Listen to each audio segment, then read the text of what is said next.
សង្គមមួយដែលឲ្យតម្លៃទៅលើអ្វីនោះនឹងកាន់តែមានច្រើនបាទជាក់ស្ដែងសង្គមរបស់យើងគឺឲ្យតម្លៃខ្លាំងទៅលើអ្នកដែលធ្វើ content តាក់ទងជាមួយនឹងរឿងពីលាភាសារឿងចំសៀតបាទព្រោះថាបើសិនជាអ្នកណាចែករំលែកចំណេះដឹងឬក៏ចែករំលែកបទពិសោធន៍ល្អៗអីគឺមិនសូវជាមានអ្នកគ្រប់គ្រងទេបាទនិយាយខ្លីគឺដាំអីបាននឹងបាទមួយទៀតតាក់ទងជាមួយនឹងបុគ្គលដែលចូលចិត្តបំពុលសង្គមបាទគឺមុខដដែលទេបងប្អូនបាទហេតុអ្វីបានជាបុគ្គលនឹងនៅតែឈរជើងនឹងក្នុងសង្គមហើយក៏នៅតែមានអ្នកគ្រប់គ្រងពេលដែលបំពុលចឹងទៅជេរមកប្រើចឹងទៅបាទតែដល់ពេលស្ងាត់ពេលដែលចេញមុខម្ដងទៀតស្រាប់តែមានអ្នកដែលគេគ្រប់គ្រងឡើងវិញគ្រាន់តែបុគ្គលនោះចេញមុខសុំទោសឬក៏ធ្វើអំពើល្អយកមុខយកមាត់ក្នុងសង្គមទិញទួចក៏ត្រូវបានគេលើកលែងទោសឲ្យភ្លាមបាទចំពោះខ្ញុំវិញគឺខ្ញុំអត់បន្ទោសអ្នកដែលចេញវីដេអូដើម្បីបំពុលសង្គមទេបាទព្រោះថាបើសិនជាអត់មានអ្នកដែលចូលមើលអត់មានអ្នកដែល share បាទអត់មានអ្នកប្រតិកម្មគឺរឿងរ៉ាវគឺនឹងមិនផ្ទុះទេគោលបំណងតែមួយគត់របស់អ្នកដែលបំពុលសង្គមបងប្អូនបាទគឺគេចង់ឲ្យយើងនឹងជេរគេចង់ឲ្យយើងនឹងចែករំលែកវីដេអូរបស់គេនោះបានច្រើនបាទចង់ឲ្យយើងនឹងប្រតិកម្មបានច្រើនអញ្ចឹងនៅពេលដែលយើងធ្វើទង្វើអស់ហ្នឹងគឺបានន័យថាយើងកំពុងតែដើរតាមគោលបំណងដែលគេចង់បានដូចនេះបើសិនជាយើងអត់បដូរទម្លាប់បងប្អូនបាទរឿងបែបហ្នឹងនឹងកើតឡើងម្ដងហើយម្ដងទៀតម្ដងហើយម្ដងទៀតបាទមួយឆ្នាំនឹងដល់ប្រហែលដងទេបាទម្ដងអ្នកនេះម្ដងអ្នកនោះបាទ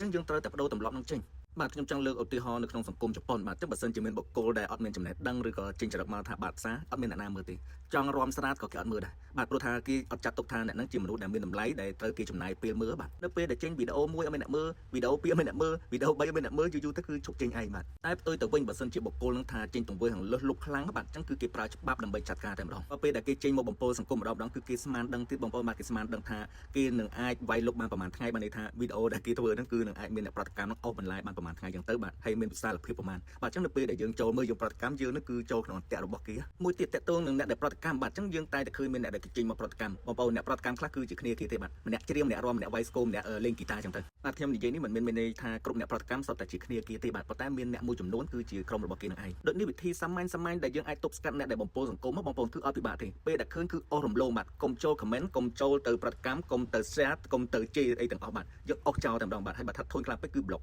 បើសិនជាយើងអត់បដូរទម្លាប់យើងនៅតែឃើញបុគ្គលបែបហ្នឹងចេញមកដដែលហ្នឹងបងប្អូនអើយបាទខ្ញុំកម្រនឹងមើលពួកបុគ្គលអស់ហ្នឹងបងប្អូនបាទពេលដែលខ្ញុំឃើញគឺខ្ញុំអស់ចោលភ្លាមបាទអត់ឲ្យឃើញតន់ទេបាទប៉ុន្តែពេលខ្លះក៏ខ្ញុំបញ្ចេញមតិបាទដែលខ្ញុំចេញវីដេអូដើម្បីបញ្ចេញមតិហ្នឹងគឺមិនមែនបញ្ចេញមតិទៅលើវីដេអូបំពុលសង្គមទេប៉ុន្តែខ្ញុំបញ្ចេញមតិទៅលើមនុស្សមួយចំនួនដែលគាត់ប្រតិកម្មបាទប៉ុន្តែទោះបីជាយ៉ាងណាក៏ដោយបាទការដែលយើងធ្វើវីដេអូដើម្បីបញ្ចេញមតិហ្នឹងគឺមានន័យថាយើងកំពុងតែធ្លាក់ចូលទៅក្នុងសំណាញ់ដែលគេបង់ដូចតែគ្នាបងប្អូនព្រោះវាក៏ជាកត្តាលីករជំរុញឲ្យវីដេអូបំពុលសង្គមកាន់តែផ្ទុះដែរបាទអញ្ចឹងបើសិនជាអាចគឺបញ្ឈប់ទាំងអស់គ្នា